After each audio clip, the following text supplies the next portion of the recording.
Recently একটা cinema বেরিয়েছে, সবাই দেখেছে, ইভেন আমিও দেখেছি, রাত জেগে আমাকে দেখতে হয়েছে। আপনাকে কেউ কি বলেছিল মুভিটা দেখতে? এত হাইপ, আমার স্টুডেন্টরা এতবার করে বলছে স্যার মুভিটা একবার দেখুন।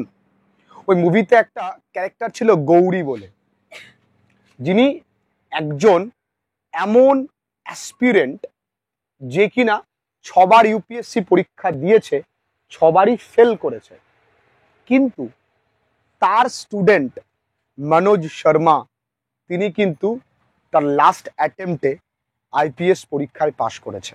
আমাদের প্রত্যেকের জীবনে গৌরী স্যারের মতন একজনের প্রয়োজন। আমার এখানে বহু ছেলেমেয়েরা চাকরির জন্য পড়ে, তাদেরকে আমি নিজে বলি, যেমন তোমাদের পরীক্ষার জন্য এমনভাবে আমি তোমাদেরকে বলি যেন পরীক্ষাটা আমার। ওই গৌরী ভাইয়ের চরিত্রটাও তাই। ওই সিনেমাটা দেখে অনেকের একটা ভ্রান্ত ধারণা, যারা তোমাদের মতন এই যুগের স্টুডেন্ট, তারা মনে করে তাহলে if you wanna be success in life, তাহলে ভালোবাসতে হবে কাউকে। ওই সিনেমা থেকে লাইফে সাকসেসফুল হওয়ার জন্য কয়েকটা মন্ত্র তুমি জেনে নাও।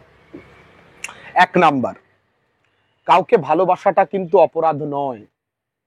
অপরাধ হচ্ছে ভালোবাসা কম, মেসেজের রিপ্লাইটা দেওয়া বেশি, এটা হচ্ছে অপরাধ।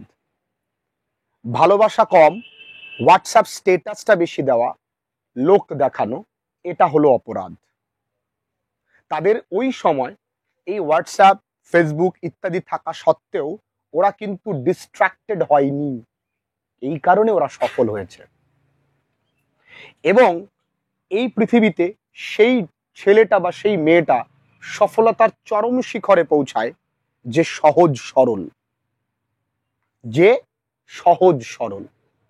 ওই মনোজ শর্মা স্যার, আমি তার অনেক ভিডিওস আগেও দেখেছিলাম, অনেক ইন্টারভিউজ তার শুনেছি আমি। তিনি কিন্তু ট্রাক চালাতেন, তিনি খুব সহজ সরল। তিনি যখন গোয়ালিয়র আসে, তিনি জানেই না যে ইউপিএসসি বলে কোনো পরীক্ষা হয়। তিনি একজন হিন্দি মিডিয়াম থেকে পড়াশুনো করা একটা ছেলে, সে ইংলিশ মিডিয়াম এত বোঝদার ছেলে মেয়েদের মধ্যে গিয়ে পরীক্ষা দিচ্ছে। তার কোথাও না কোথাও গিয়ে মানে বেশ পাকা ছেলে মেয়েদের সঙ্গে একটা সহজ সরল ছেলে কিন্তু কম্পিটিশন করছে। আরো অনেক ফ্যাক্টর আছে। ও একটা লাইব্রেরিতে কাজ করত, যেখানে ও 24 ঘন্টা বইয়ের সঙ্গে থাকতো।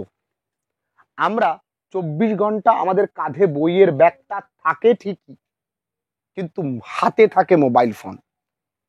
ওর প্রেমিকা যখন ওকে প্রথম কিছু গিফট করেছিল, সেটাও ছিল একটা বই, কালামের একটা বই। তোমাদের প্রেমিকাকে তোমরা চকলেটস গিফট করো, হ্যাপি বার্থডে উইশ করবার জন্য রাত 12টা পর্যন্ত অপেক্ষা করে থাকো। দেয়ার ওয়াজ নো সার্টেন কমিটমেন্ট যে তুমি আমাকে ভালোবাসছো মানে এত কিছু তোমাকে দেখাতে হবে, তুমি আমাকে ভালোবাসছো মানে এত কিছু দেখাতে হবে, এখানে কিছু নেই। ইয়েস, ডেফিনেটলি আমি তোমায় ভালোবাসি, কিন্তু যেন ডিস্ট্রাকশন না আসে। কি না আসে? এমন বেশ কিছু জায়গা আছে, ওখানে সুন্দর করে বলেছিল যে তোমার সঙ্গে আমার দেখা হবে আফটার দ্য মেইনস, মানে মেইন পরীক্ষার পরে তোমার সঙ্গে আমার দেখা হবে। ওরা জানে যে কোথায় স্টপ করতে হয়, কোথায় ইমোশনটার প্রয়োজন আছে। এবং মেয়েটিও পড়াশোনায় ভালো, ছেলেটিও পড়াশোনায় ভালো, একে অপরের সাকসেসে সাহায্য করেছিল।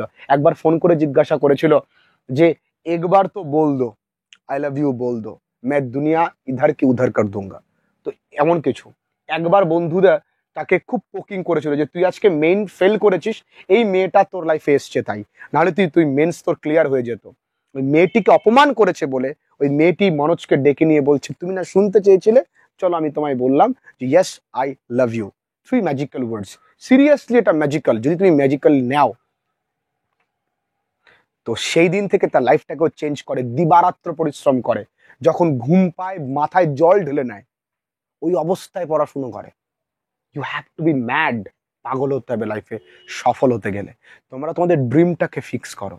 ওই সিনেমাটা প্রত্যেকের দেখা উচিত, তবে এখন নয়, পরীক্ষার পরে। তাই ওই সিনেমা দেখে ভ্রান্ত ধারণা নিলে চলবে না, ডিস্ট্রাক্টেড হওয়া যাবে না, সহজ সরল হতে হবে, তাই না? লোক দেখানো কোনো কিছুর প্রয়োজন নেই, আর সব সময় মুখে একটা হাসি যেন থাকে। ঠিক তো এইটাই আমাদের লাইফটাকে ঠিকঠাক ভাবে তৈরি করতে গেলে প্রয়োজন কি? মোটিভেশনটা আমরা নেব।